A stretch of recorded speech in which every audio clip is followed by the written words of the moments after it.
그 산에는 소 한 마리가 끄는 수레 하나를 붙잡고 서 있었습니다. 짐칸에는 곰팡이가 하얗게 핀 시커멓게 썩은 나무 더미가 가득 실려 있었습니다. 폐사찰까지 수십 리, 땡볕에 길은 타들어가고 그의 손에는 노잣돈 한 푼도 없었습니다. 그런데 말입니다.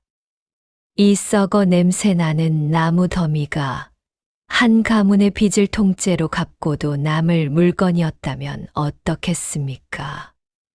그리고 그를 내쫓은 스승이 사실 그 사내를 살리려 했던 거라면 오늘 들려드릴 이야기는 가장 억울한 날이 가장 고마운 날이었다는 한 사내의 기록입니다. 사내의 이름은 도만이었습니다. 나이 28. 한양 남쪽 어느 상단에서 꾸준히 일을 도맡아 하던 보조 행수였습니다. 수레 끌기, 짐 부리기, 밤새 장부 정리하기. 남들이 꺼리는 일일수록 도만은 앞에 나섰습니다. 이유는 하나였습니다. 도만에게는 몸이 약한 동생이 있었습니다. 이름은 도석. 2해 전부터 앓기 시작했는데 약값이 만만치 않았고 그 사이 빚이 눈덩이처럼 불었습니다. 도석 곁에는 이미 고리대금업자가 사흘이 멀다 하고 드나들고 있었습니다. 제 몸 하나 건사하기도 빠듯한데 동생까지 짊어진 사람의 어깨는 그냥 무거운 게 아닙니다. 도만이 의지하는 사람은 딱 한 명이었습니다. 상단의 주인 그리고 그의 스승. 사람들은 그를 윤행수라고 불렀습니다. 나이 60을 훌쩍 넘겼는데도 장부 한 줄 틀리는 법이 없었고 흥정에서 물러서는 법도 없었습니다. 워낙 냉정하다 보니 등 뒤에서는 돌부처라는 말이 따라다녔습니다. 그런데 도만은 알고 있었습니다. 그 스승이 밤마다 혼자 장부 앞에 앉아 눈을 비비고 또 비빈다는 것을. 눈이 안 좋으신 건가 별 생각 없이 지나쳤습니다. 그때는 그게 무슨 뜻인지 몰랐으니까요. 가뭄이 시작된 건 그해 초여름이었습니다.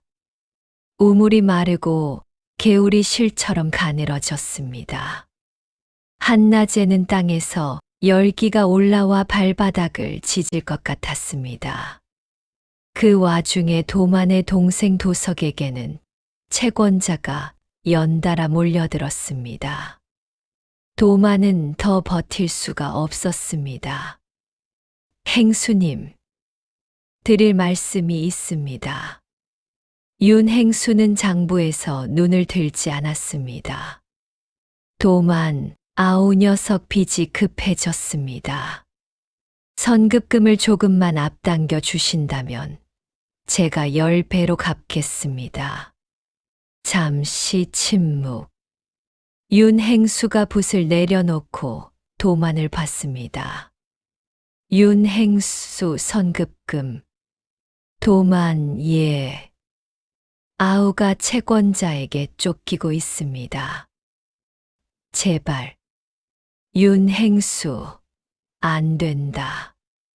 딱 2 글자였습니다. 도만은 그 자리에서 입을 다물었습니다.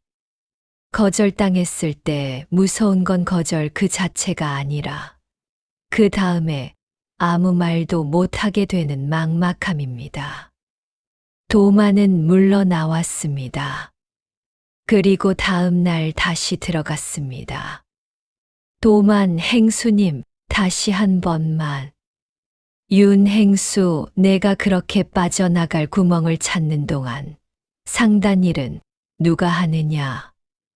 목소리가 낮고 단단했습니다. 도만은 이를 악물었습니다. 그로부터 사흘 뒤 상단 창고 안쪽에 묵혀두었던 나무 더미를 치우는 일이 생겼습니다. 나무들은 모두 거무튀튀하고 곰팡이가 슬어 있었습니다. 땔감으로 쓰기도 애매한 것들이었습니다. 윤행수가 도만을 불렀습니다. 윤행수, 이것들 다 수레에 실어라. 도만, 예. 윤행수 서쪽 산길 따라 40리쯤 가면 폐사찰이 있다가 거기 갖다 버려라. 도만은 잠시 말이 막혔습니다. 도만, 이 더위에 40리를요? 윤행수 수레에 실을 힘도 없느냐. 도만, 노잣돈이라도. 윤행수 필요 없다. 가면 된다. 윤행수가 돌아서 걸어갔습니다. 그런데 바로 그 순간 도만의 눈에 뭔가가 걸렸습니다. 윤행수의 손이 벽을 스치듯 짚으며 걸어가고 있었습니다. 방 안에서 대낮에 도만은 그 장면을 이상하게 여겼지만 곧 잊어버렸습니다. 그보다는 당장 이 황당한 명령이 더 문제였으니까요. 상단 안에서는 수군거림이 시작됐습니다. 상단 동료, 저 양반이 드디어 도만이를 내치려나 봐. 다른 동료, 쓸모가 없으니까 저런 심부름이나 시키는 거지. 도만의 귀에도 그 말들이 들렸습니다. 부끄러웠습니다. 그리고 억울했습니다. 수레에 썩은 나무를 한 짐씩 올리면서 도만은 이를 꽉 깨물었습니다. 그때 그 선택 도만은 수레를 끌기로 했습니다. 화가 치밀었지만 동생 생각에 발이 떨어졌습니다. 그게 맞는 선택인지는 그도 몰랐습니다. 한낮의 길은 숨이 막혔습니다. 구름 한 점 없는 하늘에서 햇볕이 수직으로 쏟아졌습니다. 소가 자꾸 걸음을 늦췄고 수레는 흙먼지를 뒤집어 쓴 채 느릿느릿 나아갔습니다. 도만은 나무 더미 냄새를 맡으며 걸었습니다. 썩은 흙내음, 곰팡이 냄새. 이 짓을 하려고 내가 3년을 상단에 몸을 갈았나. 중간쯤 왔을까. 좁은 산길로 접어들자 수레가 돌에 걸렸습니다. 왼쪽으로 기울더니 한쪽 바퀴가 지늘궁덩이에 빠져버렸습니다. 도만은 온 힘을 다해 밀었습니다. 손은 버텼습니다. 땀이 눈으로 들어왔습니다. 그 순간 도만의 입에서 말이 나왔습니다. 도만, 이게 다 무슨 소용이야. 스스로도 모르게 나온 말이었습니다. 힘이 다 빠진 게 아니라 버텨야 할 이유를 잃어버린 것 같은 느낌. 그게 더 무섭습니다. 얼마나 앉아 있었을까. 소가 코를 킁킁대며 도만의 어깨를 들이밀었습니다. 도만은 천천히 일어났습니다. 수레 바퀴를 다시 잡았습니다. 울든 말든 어쨌든 가야 했으니까요. 폐사찰은 산중턱에 있었습니다. 기와가 무너지고 담장이 반쯤 허물어진 곳이었습니다. 잡초가 마당을 덮고 있었고 법당 문은 한쪽이 뒤틀려 있었습니다. 도만은 수레를 마당 한쪽에 세웠습니다. 그리고 나무 더미를 내리기 시작했습니다. 던지다시피 내렸습니다. 분이 가라앉지 않았습니다. 스승이 떠올랐습니다. 3년 동안 묵묵히 일했는데 동생 빚 한번 봐달라고 했더니 저런 심부름이나 시키다니. 창고 구석에 낡은 도끼 하나가 있었습니다. 도마는 그걸 들었습니다. 딱히 이유가 있어서가 아니었습니다. 그냥 이 썩은 덩어리들을 박살 내고 싶었습니다. 첫 번째, 두 번째, 세 번째 도끼질에서 나무가 두 쪽으로 갈라졌습니다. 그리고 냄새가 났습니다. 썩은 냄새가 아니었습니다. 달고 무겁고 깊은 향이었습니다. 도마는 그 자리에서 멈췄습니다. 도끼를 쥔 손이 굳었습니다. 쪼개진 단면은 시커먼 껍질과 달리 안쪽이 짙은 갈색이었습니다. 기름진 광택이 흘렀습니다. 그 향이 마당 전체로 퍼져나갔습니다. 그때 법당 안에서 인기척이 났습니다. 백발의 노스님이 문 사이로 고개를 내밀었습니다. 어디서 왔느냐?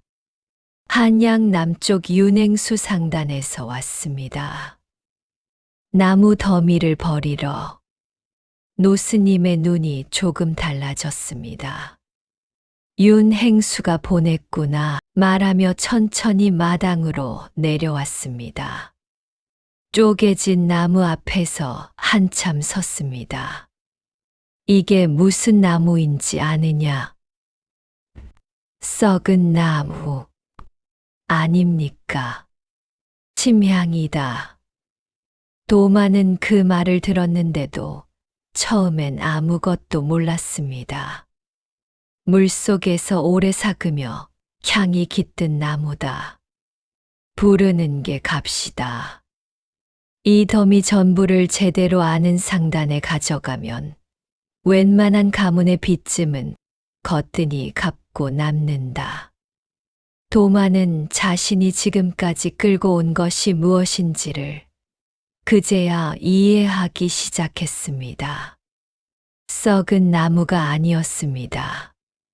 땔감도 아니었습니다. 세상에서 가장 귀하다는 향나무였습니다. 잠깐 여기서 정리하겠습니다. 도마는 버려진 줄 알았던 짐 속에서 엄청난 재물을 마주쳤습니다. 그런데 문제가 하나 남아 있었습니다. 왜 스승은 이 귀한 것을 도만에게 아무 말도 하지 않았을까요? 노스님은 법당 안으로 도만을 들였습니다. 향이 어스름하게 깔린 방 안, 낡은 경상 위에 서찰 하나가 놓여 있었습니다. 윤행수가 이미 사람을 보냈다 했다. 내가 오면 전하라 했느니라. 도마는 서찰을 받아 펼쳤습니다. 글씨가 예전 같지 않았습니다. 힘이 없고 비뚤었습니다. 마치 손이 떨리는 사람이 쓴 것처럼. 아니, 잘 보이지 않는 사람이 쓴 것처럼. 서찰에는 이렇게 적혀 있었습니다. 도마나, 내 눈이 석 달 전부터 흐려지기 시작했다. 이제 장부 글씨를 읽기가 어렵다. 한 해 안에 앞을 볼 수 없게 될 것이라 한다. 도만의 손이 떨렸습니다. 침향은 내가 20년 전에 구해두었던 것이다. 이걸 내게 주면 내가 받지 않을 것을 알았다. 그러니 버리는 짐처럼 가져가게 했다. 팔아서 동생 빚을 갚아라. 남은 것으로 상단 미천을 삼아라. 이 상단은 이제 내 것이다. 그 아래 마지막 줄이 있었습니다. 모진 말을 해서 미안하다. 눈이 멀기 전에 내가 혼자 설 수 있는 걸 보고 싶었다. 도마는 서찰을 쥔 채로 마당 한복판에 주저앉았습니다. 아무 소리도 나지 않았습니다. 그저 눈물이 흘렀습니다. 그 사납고 냉정하던 노인이 밤마다 눈을 비비며 장부를 들여다보던 건 눈이 나빠서였습니다. 벽을 짚으며 걸어가던 그 손이 사실은 제자에게 티를 내지 않으려던 손이었습니다. 도마는 침향을 정직하게 팔았습니다. 침향을 알아보는 약재상을 찾아 한양을 사흘 동안 발품 팔았고 제값을 받았습니다. 동생 도석의 빚은 남김없이 청산됐습니다. 채권자들이 떠나던 날 아침 도석은 형의 손을 잡고 한참 말을 못했다고 합니다. 도마는 그 길로 스승을 찾아갔습니다. 윤행수는 방 안에 앉아 있었습니다. 창문 쪽을 향하고 있었지만 눈은 빛을 잃어가고 있었습니다. 행수님. 윤행수가 고개를 들었습니다. 왔느냐? 왜 말씀 안 하셨습니까? 눈이 그렇게 되신 걸. 말하면 내가 달라붙었을 거 아니냐? 그러면 나는 짐이 되고 너는 날개를 못 폈겠지. 도마는 아무 말도 못했습니다. 그냥 그 방 안에 함께 앉아 있었습니다. 한참 동안 윤행수는 제자를 위해 악역을 자처했습니다. 그게 옳은 방법이었는지는 아무도 모릅니다. 다만 도마는 그 선택 덕분에 서 있었습니다. 도마는 그날 이후 상단을 이어받았습니다. 윤행수는 상단 뒤편방에서 지냈고 도마는 매일 장부를 읽어드렸습니다. 윤행수가 예전에 했던 것처럼 이번엔 도만이 소리 내어 읽었습니다. 그 장부를 들으며 윤행수가 가끔 고쳐줬다고 합니다. 손이 떨려도 귀는 멀쩡하다고. 세월이 지나 도마는 사람들에게 이런 말을 했다고 전해집니다. 가장 억울한 날이 가장 고마운 날이었습니다. 벽을 짚으며 걸어가던 그 손. 처음 봤을 때는 그냥 지나쳤는데 나중에서야 알았습니다. 그건 눈이 어두워지는 사람이 제자에게 들키지 않으려 애쓰던 손이었다고. 혹시 지금 이 이야기를 보시면서 떠오르는 얼굴이 한 분 있으셨나요? 모진 말로 내쳤는데 나중에 보니 그게 다 마음이었던 사람. 그런 이야기 아마 여러분 삶 속에도 하나쯤 있을 겁니다. 이 이야기가 오늘 하루 마음 한켠에 오래 머물기를 바랍니다. 다음에는 또 다른 이야기로 찾아오겠습니다. 좋으셨다면 구독과 좋아요 부탁드립니다.